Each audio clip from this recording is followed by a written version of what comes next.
let's look at how we can use position absolute and relative and stuff to create sort of a captioned polaroid like you see here. So you can see we have this caption that's near the bottom of the image and it's sort of on top of the planet Venus. So this is what we want to create. So what I want to do, let's go and of course start with our HTML. So I think that this would be appropriate in a figure element. So that's what I'm going to do.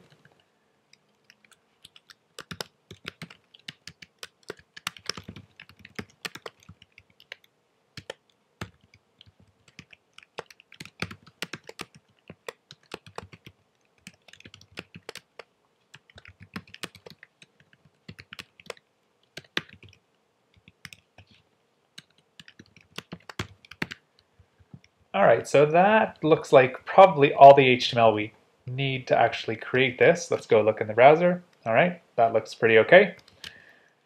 So let's start applying some styles. So I'm going to start with the HTML element here. I'm going to get rid of its margin and its padding. And I'm going to set the font because it's Georgia.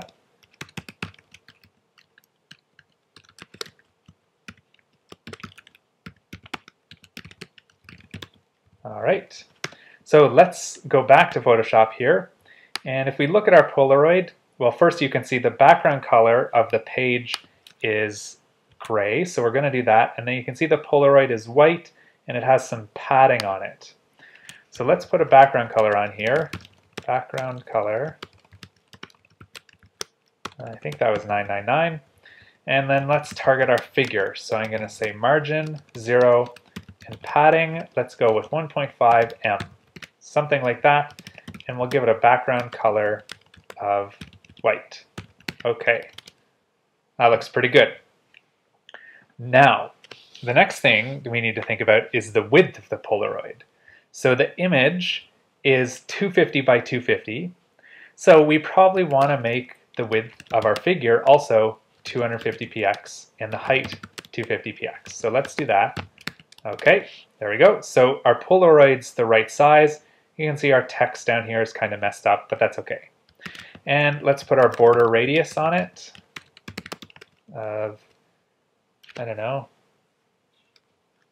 10px. And we have a box shadow.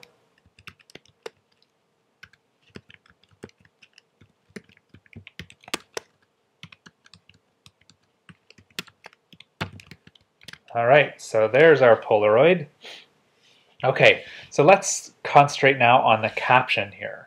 So if we look in Photoshop, you can see the caption is sort of hovering on top of the Polaroid and it's at the bottom of it. Now if we're thinking about positioning here, position relative, position absolute and stuff like that, I think it would make sense to make the fig caption a position absolute element. That way we can sort of position it at the bottom of the figure. If I can even spell that. Okay, so we want it to be at the bottom, maybe 10px up from the bottom, and we want its left to be sort of 10px in from the left, and we want the right to be sort of 10px in from the right. So let's go see what that looks like. All right, so it's down here. Let's give it a background color so we can sort of see where it is.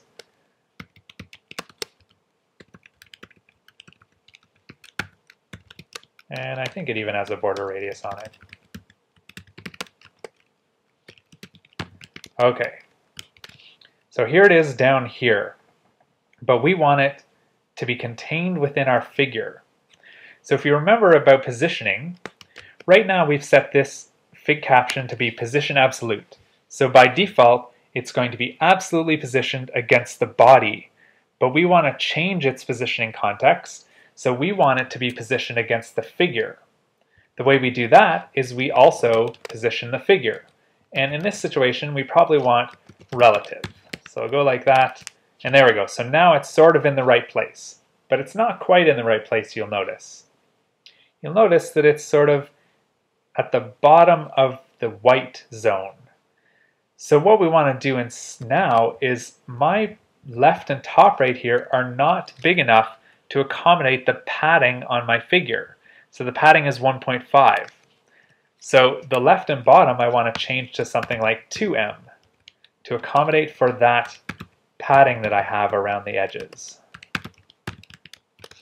There we go. So that's a little bit closer to what we want. So let's say 2.5. That looks nice. So 2.5 on all these. All right.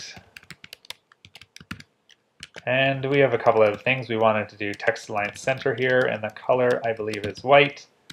And I believe it also has a text shadow on it, so I'll put that in here.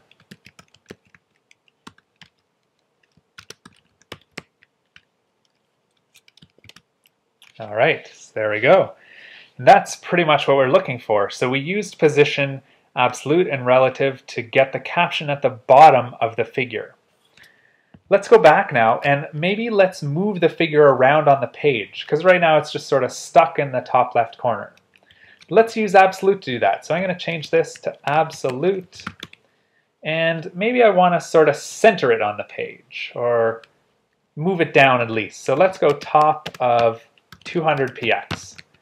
Where does that get us? That's pretty good. And let's do the left then of let's say 100 px. See where that gets us. All right, that looks pretty good. And the last thing we wanted to do is rotate it. So that's transform, rotate, and let's say 30 degrees. Oh, that's not working because we forgot our vendor prefixes here. So let's put our vendor prefixes in WebKit.